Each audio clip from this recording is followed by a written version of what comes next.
তো হয়ে গেছে আজকে আমাদের সঙ্গে কি কি হলো চলো তোমার একটা শুরু থেকে বলি। তো হয়ে গেছে আজকে সকাল সকাল উঠে গা ধুতে চলে গেলাম, তাই তাড়াতাড়ি করে নেমে পড়লাম পুকুরের দিকে। সাবান সার্পু শ্যাম্পু বাড়িতে যা ছিল তাই মেখে নিলাম। এদিকে গোলমরিচ লাগান এসব করে চলে গেলাম বাস স্ট্যান্ডের দিকে।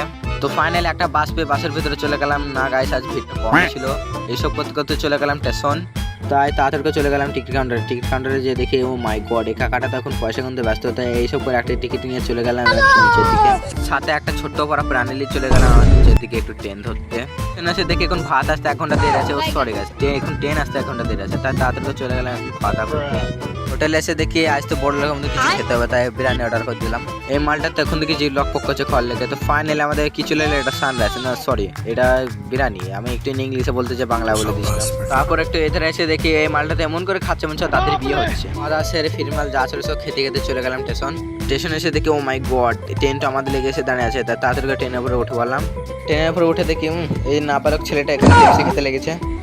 তো এইসব দেখতে দেখতে ফাইনালি একটা আমি সিট পেয়ে যাই। এই ধারে করে দেখে ও মাই গড এই ছেলেটা এখন কলা খেতে লেগেছে। খাওয়া দাওয়ার পরে একদিন ভাবলাম একদিন টাইম কাটানো লেগে লুডো খেলে, তাই এইসব করে লুডো খেলতে লাগলাম 2 বন্ধু বলে। তো ফাইনালি আমরা ট্রেন থেকে নেমে পড়ি। তো এই ধারে এসে দেখি এই ছেলেটা একটা বক্সের দাম জিজ্ঞেস করে চলে গেল রাস্তা। তো রাস্তায় এসে দেখি দুই হাতে দুটো জিনিস ধরে বসে আছে এই ছেলেটা, একটা মাজা একটা ওয়ারেস। তো ওর সাথে একটু ফ্রি মাল খাওয়ার জন্য যোগ দিয়ে দিলাম। তো এইসব খাওয়া দাওয়ার পর চলে গেলেন বাস স্ট্যান্ডে বাস ধরার জন্য। তো ফাইনালি আমার বাসের উপর উঠে দুটো সিট পেয়ে যায়। তো ওকে আমরা ঘুরতে যাই। তো গাইস তোমার নতুন ভিডিও লেগে সাবস্ক্রাইব করো, আর যারা ইন্ডিয়ার সাথে দেখছো তারা ফলো করো। ওকে টাটা।